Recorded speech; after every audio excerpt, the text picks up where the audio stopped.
Al-Mursalin wa ala alihi wa ashabihi ajma'in.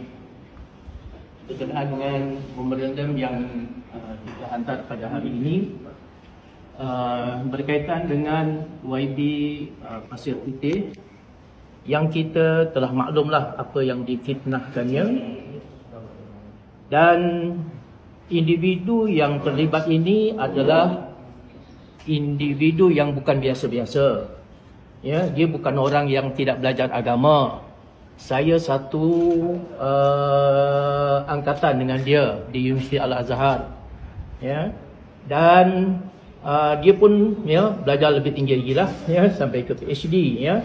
Jadi dia bukan orang biasa-biasa.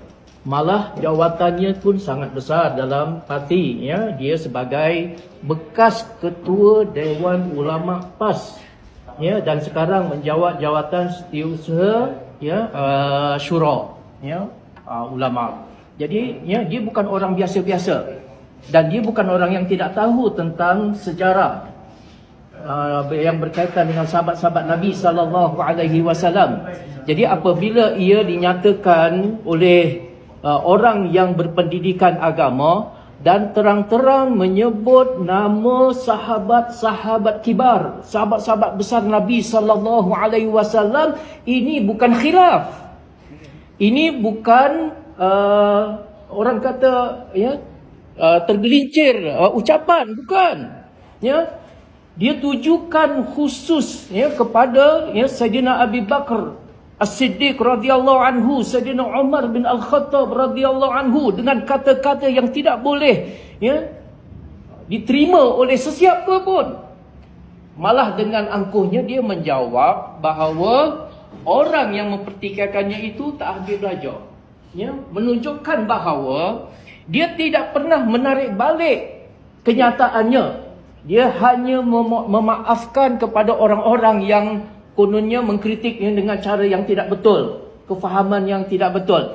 Jadi individu yang seumpama ini di dalam Islam hendaklah dikenakan sekurang-kurangnya ta'zir daripada pihak yang berkuasa. Ta'zir ini ialah uqubah ta'dibiyah, iaitu hukuman untuk mendidik dia supaya di masa akan datang dia tidak melakukan jenayah yang seumpama ini, ya. Jadi ini adalah hak mutlak kepada pihak berkuasa. Sebab itu kita nyatakan kepada pihak berkuasa, kalau sekadar, ya, kesalahan-kesalahannya cukup, agamawan sudah menjelaskan kesalahan-kesalahannya.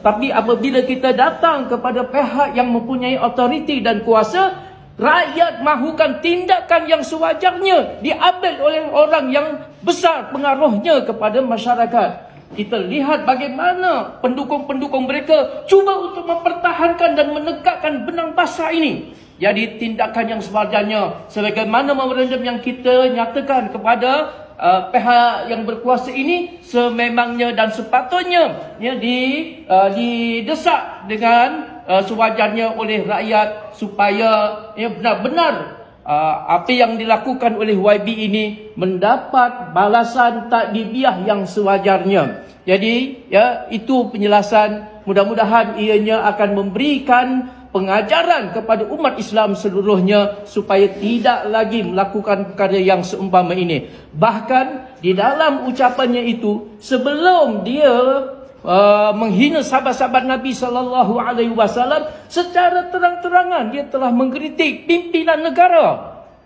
Kalau dia mengkritik individu biasa tidak mengapa, tetapi adab di dalam berpolitik, dia sering menyebutkan supaya Islam ini jangan dipisahkan dengan politik. Sekarang kita mengambil tindakan politik Islam. Sesiapa pun, hatta pemimpin-pemimpin politik, apabila dia bicara tentang Islam, dia tertakluk kepada Al-Quran dan juga sunnah Nabi SAW. Inilah politik Islam. Bagaimana dia bicara tentang politik Islam, tetapi, ya, percakapannya tidak mengikut Al-Quran, tuduhan-tuduhan fitnah, dan mengatakan perkataan-perkataan buruk kepada Perdana Menteri yang berkuasa, tidak ada adabnya langsung. Jadi orang yang seperti ini wajar diambil tindakan dengan setegas-tegasnya oleh pihak yang berkuasa. Sekian. Assalamualaikum warahmatullahi. Terima kasih Ustaz Zaidi, Biro Agama Sektor. Seterusnya kita serahkan kepada saudara Syamsuddin dan seterusnya. Angkat sebelum kita serah kepada pengurusi. Saya